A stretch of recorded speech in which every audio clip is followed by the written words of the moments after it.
Tired of transcription headaches? Trent's automated transcription software can convert video, audio, and speech to text in more than 40 languages with up to 99% accuracy. Tell your stories faster by transcribing, translating, editing, and collaborating in a single workflow.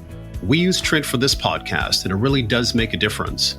Honestly, if you don't want your transcripts to be used for training algorithms, Trent really is the place to be.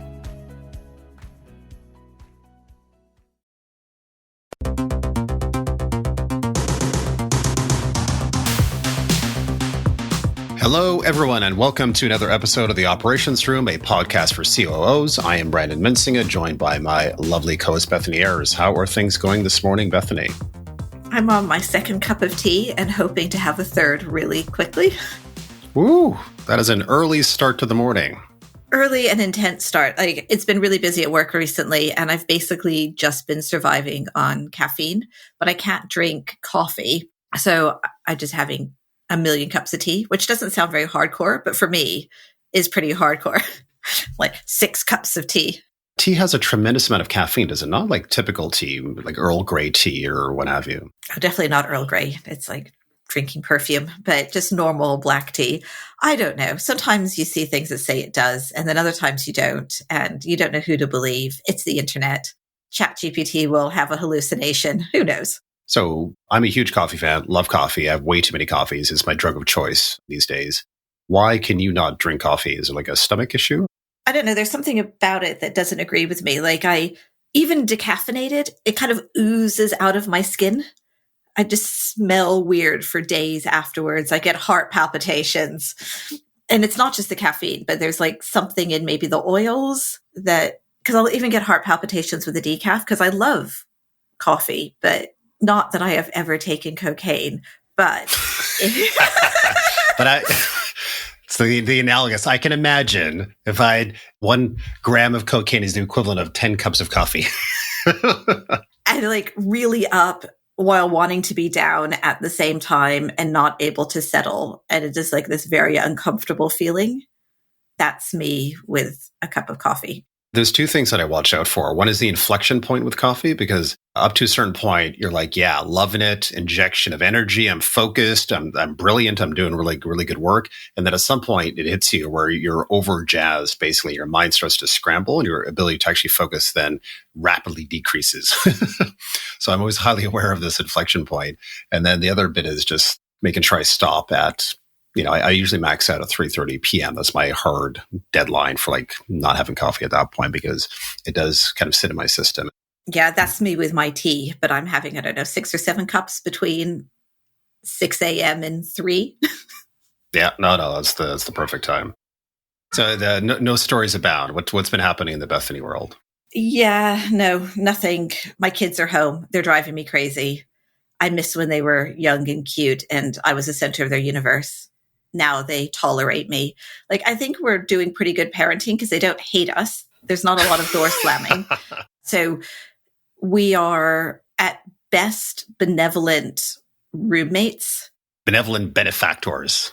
Yeah. I mean, they would never own up to the fact that we're actually paying for anything. Like, we're definitely just roommates that they have to tolerate. And at worst, people who are controlling their lives and making everything horrible, but not very often. Right. And then the occasional nugget of wisdom gets through. Yeah, but you would never know because they will not let you. Like, in a few years, we'll find out all of these things that they'd actually paid attention to. Once they're in their 20s. Yeah, exactly. But for the moment, everything is just a blank face. No matter what I say, they just kind of stare at me like I'm an absolute idiot. But not one that they hate. Often they feel sorry for me. They're in the teen years. They're just like a massive assumption that their world is like the new world and you're part of the old order, the old guard, as it were. So you don't get it. We don't get anything and we're pretty stupid. I mean, my daughter already hates my music that I listen to. She's like, Daddy, that's old person music. She's 8 years old. So we find common ground musically around Pink and Kelly Clarkson. So that crosses the boundaries. Oh, those are quite old school. With Pink, because her daughter is also 7 or 8 years old. They've done a couple songs together. She loves that, and she loves the young girl. Awesome. I mean, Pink is a great role model to go after. I look up to Pink.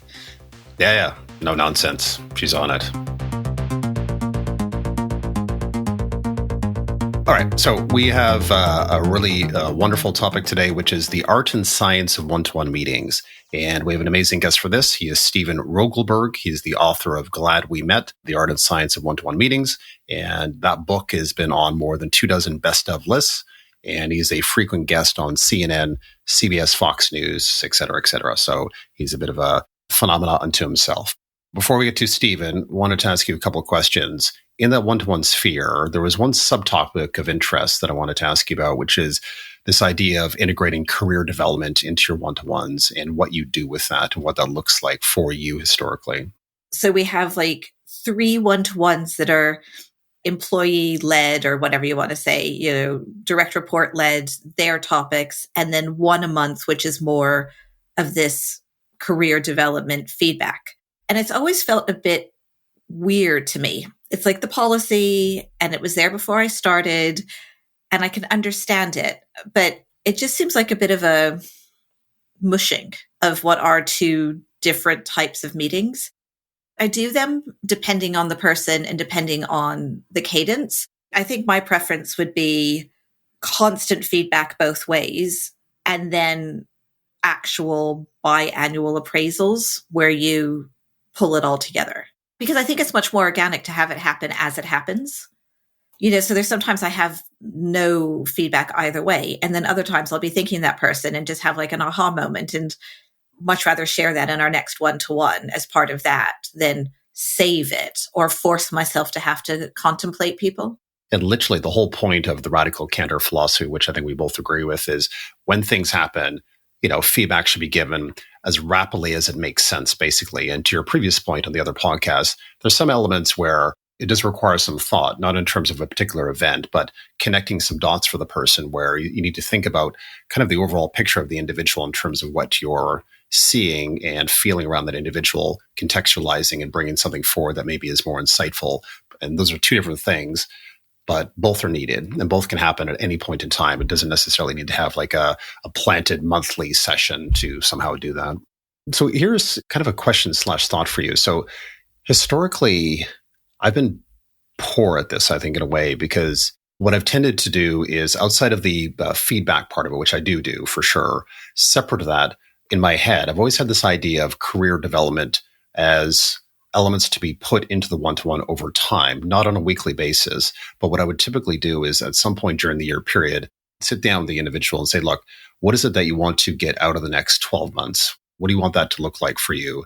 And to work our way backwards in terms of, okay, if that's the individual that you want to be, the role that you want, the skills that you want, how do we put a stake in the ground in terms of what good looks like 12, 18 months from now, work our way backwards quarter on quarter, and figure out what is a good game plan for you to get there effectively. And what would happen over the course of that year period is, we would start really strong and really fresh because we've done the session. We've spent 90 minutes kind of going through this in some level of detail.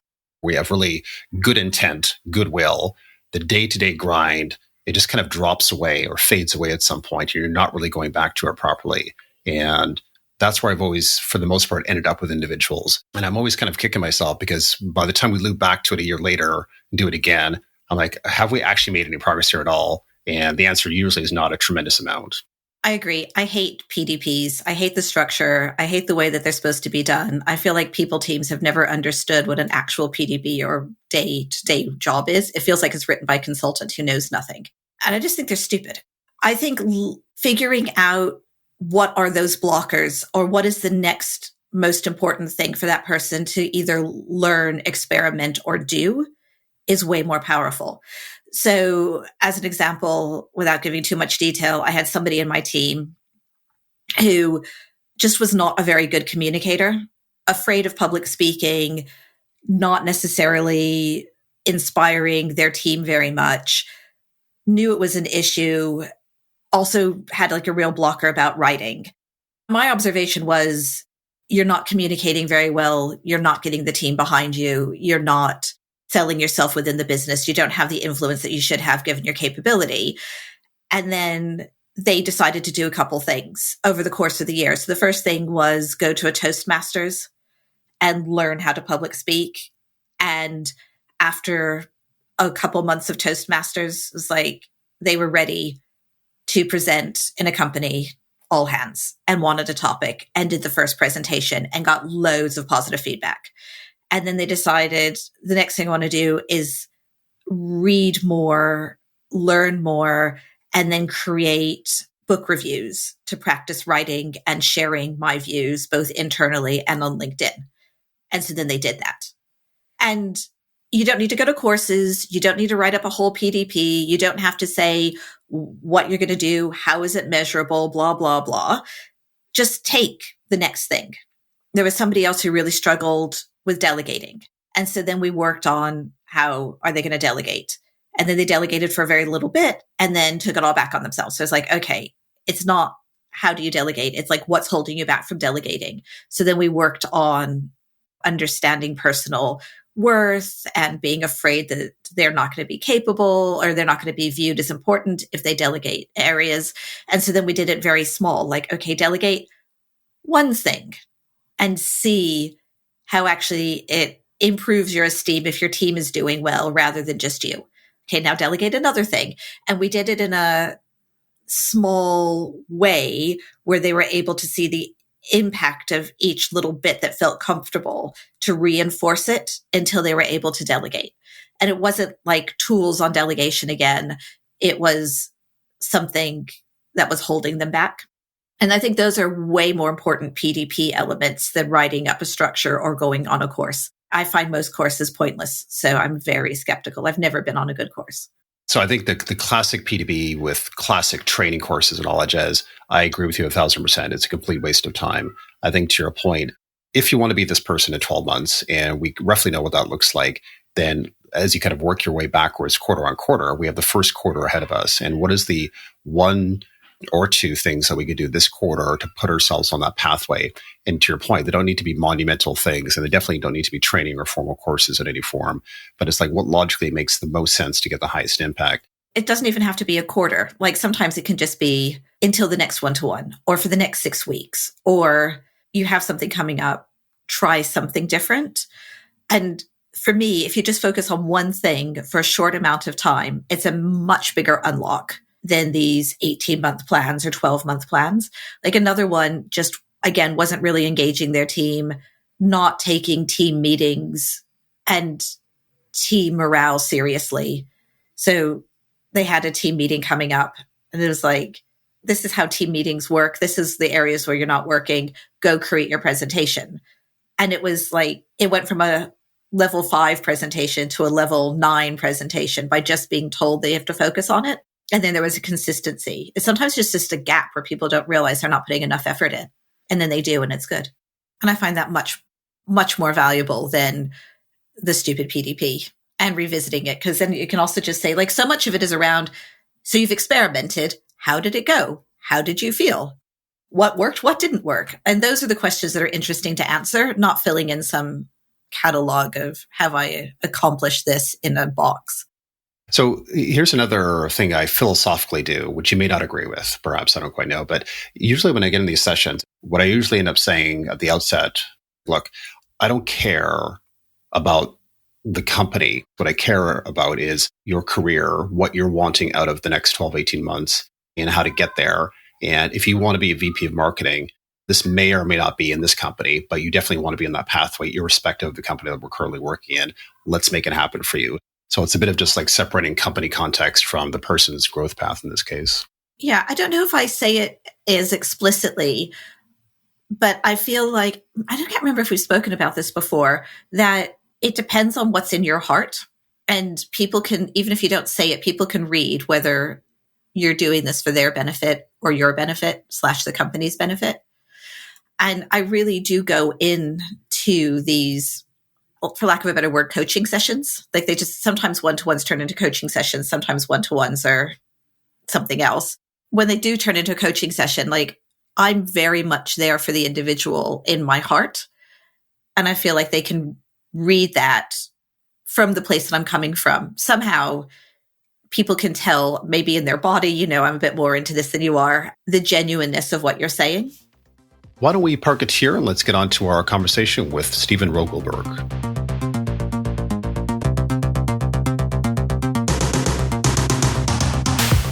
We are revving up the engine of the podcast and looking for a great brand to sponsor the show.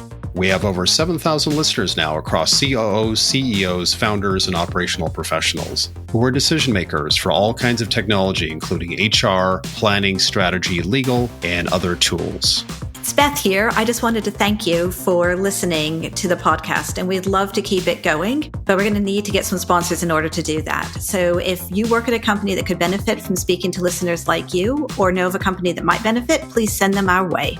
To find out more, go to operationsroom.co/sponsorship. That is operationsroom.co/sponsorship.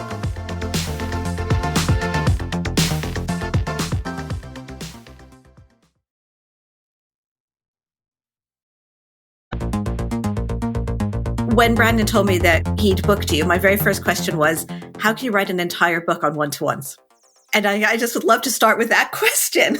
I would argue back, how could you not write an entire book on one-on-ones? This is the meeting that employees can truly be seen by their manager. Let me tell you what I mean by a one-on-one, because maybe that will help. So when I'm talking about a one-on-one, I'm talking about a meeting that's orchestrated and facilitated by a manager, but it is not for them. It is for their people. It is for the people to share what's on their minds, their thoughts, their issues, their concerns, their obstacles, and for the manager to engage with them on the terms of their direct. So in many ways, this is a meeting for people to be truly seen.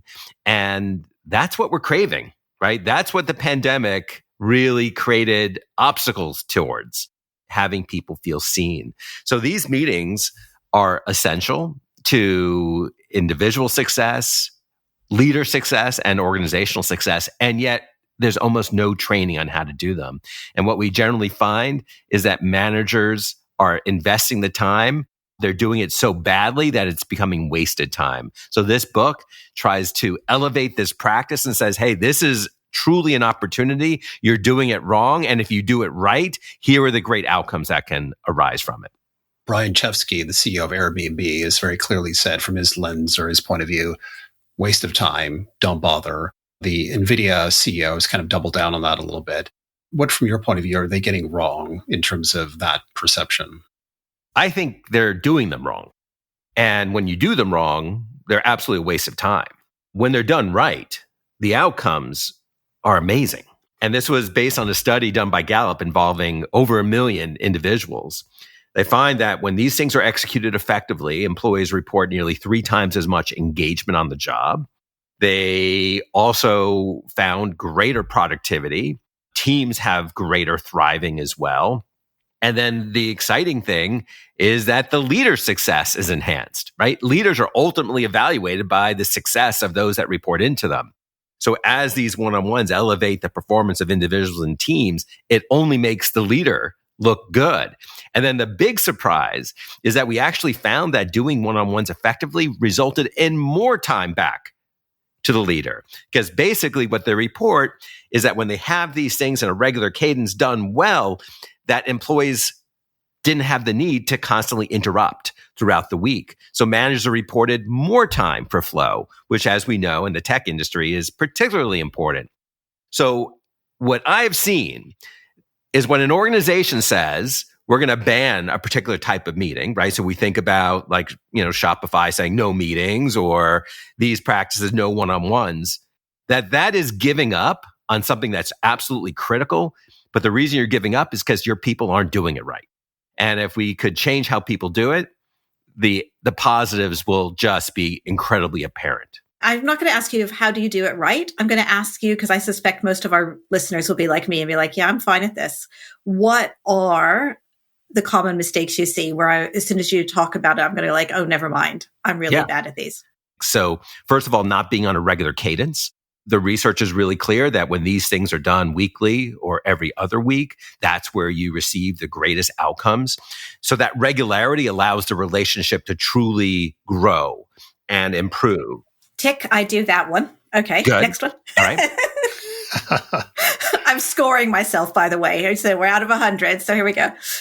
So the cool thing is the amount of minutes actually matters less than the regularity of the contact. So even if you just doing 15 to 20 minutes, but they're good 15, 20 minutes, you're going to see the outcomes. So we talked about cadence. Next is how you conduct these things in terms of how you feature yourself.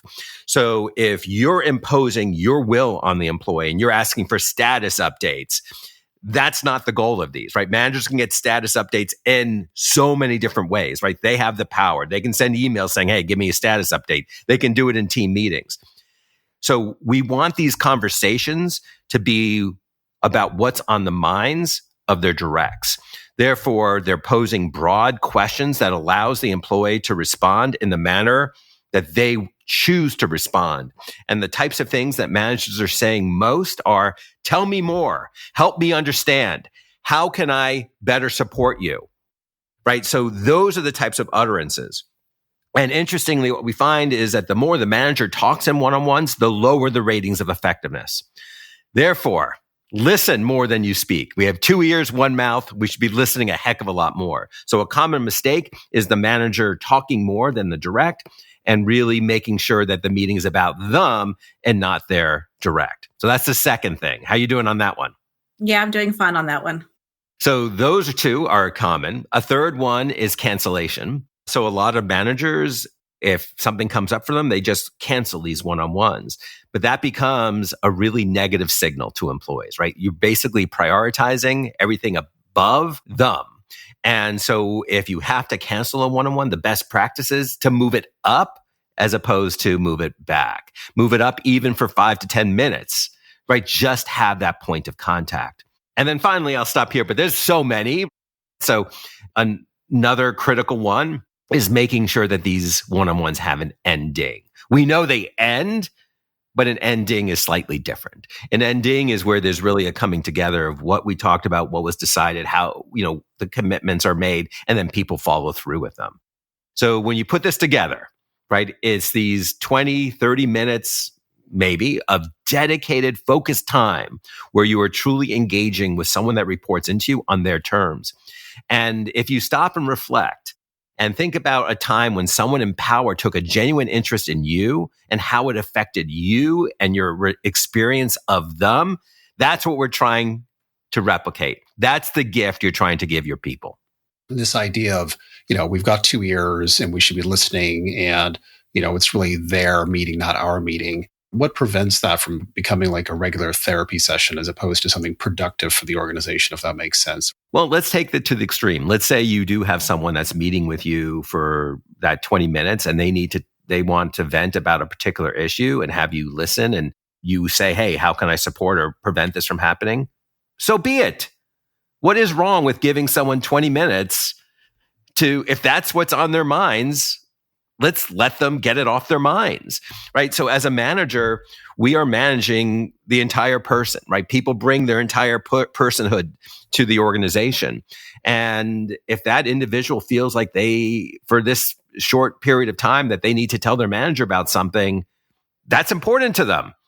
And if we want relationships to thrive, it just can't be our own agenda. I can think of lots of different relationships where we have conversations that I'm not really all that interested in having. I'm going to have them because the other person wants it. And so when we think about worked weeks, we're talking 40 or 50 hours, a person's grinding, person's doing all kinds of stuff.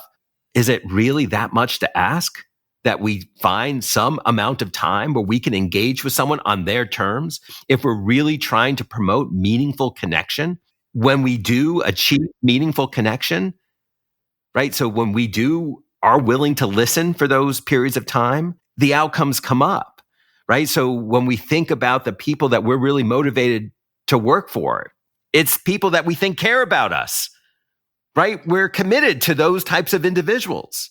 And so it's an investment on someone else's terms. And we're not comfortable with that because we tend to lead our days with a very self-oriented framework.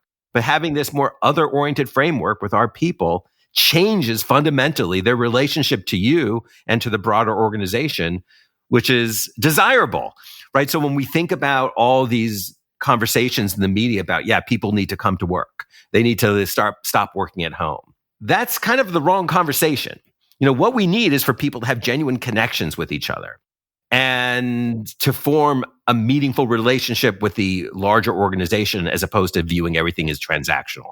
And one-on-ones are the front line of connection. What becomes apparent to me is what you say, which is it's the primary golden vehicle for building trust and a relationship and the feeling that you have their back, basically, number one. Number two, there's an opportunity for career development and growth because you can help that individual kind of unlock their skill set over the course of time by really shepherding that and acting as a guide or a mentor or whatever is appropriate in that case. And then the third one I find very useful is strategic alignment and really focus on what matters, I guess. Sometimes people, they misunderstand or get skewed in terms of what the business is really trying to accomplish and how their role and their work rolls up into the greater good, so to speak, in terms of what we're trying to get done. I guess, A, do you agree those are the three ingredients? And B, do you think there's other things that I'm not thinking about or different things that need to be tackled in that meeting, perhaps? That's exactly right. We can use a sports metaphor, right? We put all these athletes together and we know there's so many examples of a team with better athletes not winning, right? A team with better athletes is utterly failing. And in sports, those cultures, those franchises that really connect with their people and those coaches that really connect with their people, they tend to be more successful, right? There's just a commitment that goes beyond the individual. And so these meetings, besides those great things that you named, it's also about promoting team synergy and connections. It's also, we've all heard the adage that people don't leave bad jobs, they leave bad bosses. So it's the opportunity for the boss to prove that they're not a bad boss. So it has retention implications. It also has inclusion implications. So when we think about inclusion, what opportunities are there for people to feel included? This is a principal one, right? This is one where you're absolutely demonstrating your commitment to inclusion. So there's so many different initiatives. There's so many different things. It's one of the few examples that by bringing more humanity into the workplace is actually good for business. And I think it's really important to remember that, meetings and one-on-ones are actually an evolution from the command and control systems of the Industrial Revolution, where we devalued humans, right? We just saw them as parts. And then we evolved beyond that. We realized that greatness happens to the extent that the people that work in our organization are truly thriving. And as they thrive, right, their commitment increases, their helping of others increases. People tend to help each other more, right? So we recognize that through this elevation of the human in the equation, great things can happen. This is our principal tool. This is our principal mechanism for making individuals fully recognize that those aren't just words, that is actually a commitment. Tell me this, in terms of your book, and not so much the art part of it, but the science part of it, was there anything that was surprising to you in your research as you delved into this? That's a great question. So one of them was that the thing I mentioned earlier is that through one-on-ones, managers were reporting having more time. I thought that was fascinating, right? So when they're executed effectively so that those employees leave the room feeling like they're better supported and have more tools to address what's on their minds, that resulted in a time savings for managers. I thought that's really fascinating. Another thing is the really strong relationship between the amount of talk managers have versus directs. I think that's a really important reminder. And especially because there's a whole host of research that shows that people talk a lot because it activates the same parts of their brain as good food and sex. So we talk a lot because it kind of feels good, and we want to make sure we give that gift to someone else. I thought that was really interesting. And then probably the third thing would be the fact that these meetings need some type of lightweight agenda. That was a surprise to me. I thought people could basically just go into the room and kind of have an organic conversation. But what we found clearly was that these meetings do need a plan of action. And the more the employee is involved in the creation of that plan of action, the outcomes were elevated. But lightweight really is key, right? So it could be identifying a core set of questions that are so broad that the employee can answer any way they want. They could be asking the employee the types of questions that they want the manager to ask. That's great as well. And then constantly rotating them so the conversation is fresh. The other approach that's, again, lightweight, that works beautifully is you ask the employees to come to these one-on-ones with the set of topics that they want to talk about. That's totally fine. But if you want to execute in that approach, what's so critical is the manager reminds them the topics they would like to bring should just not be the current fires they're fighting, right? That they should think about their work, the team, the organization. They should think short-term and long-term. Now come create a set of topics to be discussed. If you do that, then the breadth of issues become much more meaningful. Otherwise, people will come to the one-on-one bringing up topics that they think you want to hear, not what they want to share. And what do you think of this idea of just simply having like a little Notion document between the two of you where over the course of the week, you just kind of drop in elements of discussion points that you'd like to speak to a little bit between the two of you. So by the time you get to that one-to-one, both sides have had an opportunity to maybe drop in a couple elements. Yeah, I've absolutely seen that executed effectively. I like that. I like the use of these alternative modalities to kind of glean the information. I would, if you want to take that approach, just make sure that there is an opportunity for the unexpected in these one-on-ones, that people can bring up issues that maybe they didn't talk about. So as long as there's opportunities for that, that's great. And by the way, one of the cool things is I worked with this one organization, and what we did when they had that type of a practice, and then after the one-on-ones, the manager kind of took notes, is then the manager used AI to basically analyze the theme of those notes to see how things have changed over time. And then when it became to performance appraisal time, they didn't have nearly the same anxiety because they had a whole corpus of information that was readily available. So that's kind of the other bonus of regular one-on-ones. When that relationship is strong and you're talking about real issues, come performance appraisal time, there's no surprises. It's just a continuation of a relationship. How do we make sure line managers are effective? And then how do we scale this in a way that's suitable for the company, whereby we're not spending inordinate amounts of time trying to set up these line managers to be successful? So what's your answer to that? How do we get line managers in a place where they're successful? And then how do we scale it? So first of all, we need to provide people with some type of training in one-on-ones. When we've looked at different organizations, we've only found one. That's very problematic, especially because there's a blind spot that we've also found in our research, is that people think they're better at these things than they really are, right? You ask someone, hey, are you good with relationships? Oh yeah, I'm good. I'm good with relationships. But clearly, if you look at our divorce rates, we're not that good with relationships. We kind of are a flip of the coin. So we want to train people up, and then we want to build feedback and accountability mechanisms, right? So let's make sure that our engagement surveys have content around one-on-ones, right? They're fundamental to the employee experience. So by building this into our engagement surveys, now managers are actually getting feedback, and their managers can see how it's trending, right? So we have a leveling up of skills, we have feedback and accountability, and then we want to make sure that senior leadership is modeling the types of behaviors that they want to see in their managers. So those are like three principal paths for kind of changing the culture around these activities.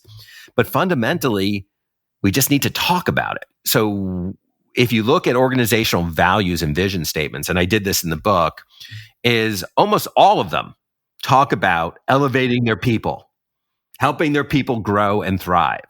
So this whole initiative of one-on-ones is not a flavor of the month. It is fundamental to the values of the organization. And then if you ask individuals about so we did this as well. We asked leaders about their values. Almost invariably, you get, one of my values is helping lift people, treating people with respect and kindness. This is how you do it. This is the manifestation of values. I bring that up because that's another key piece to the success equation.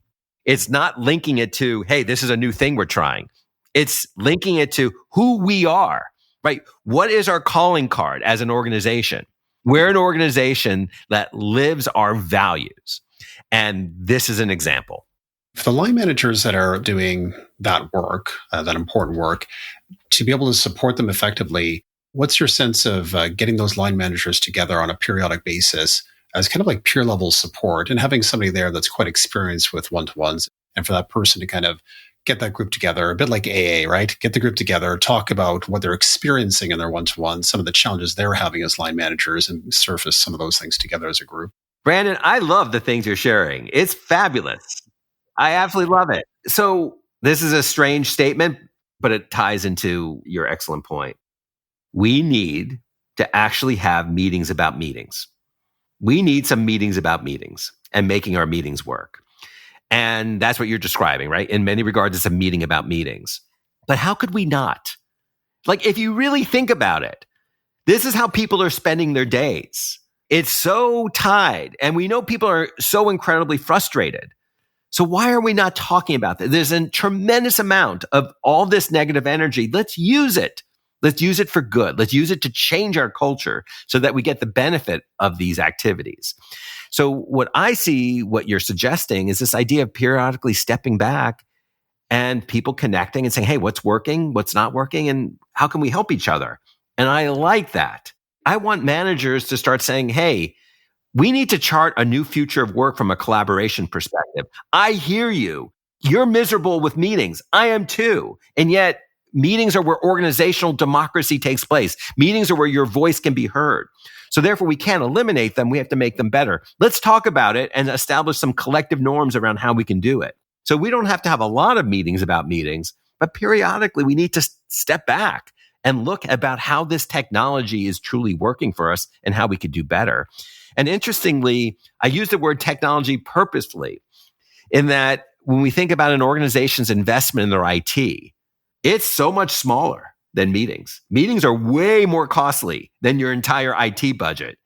And yet, we're pretty thoughtful with that IT budget.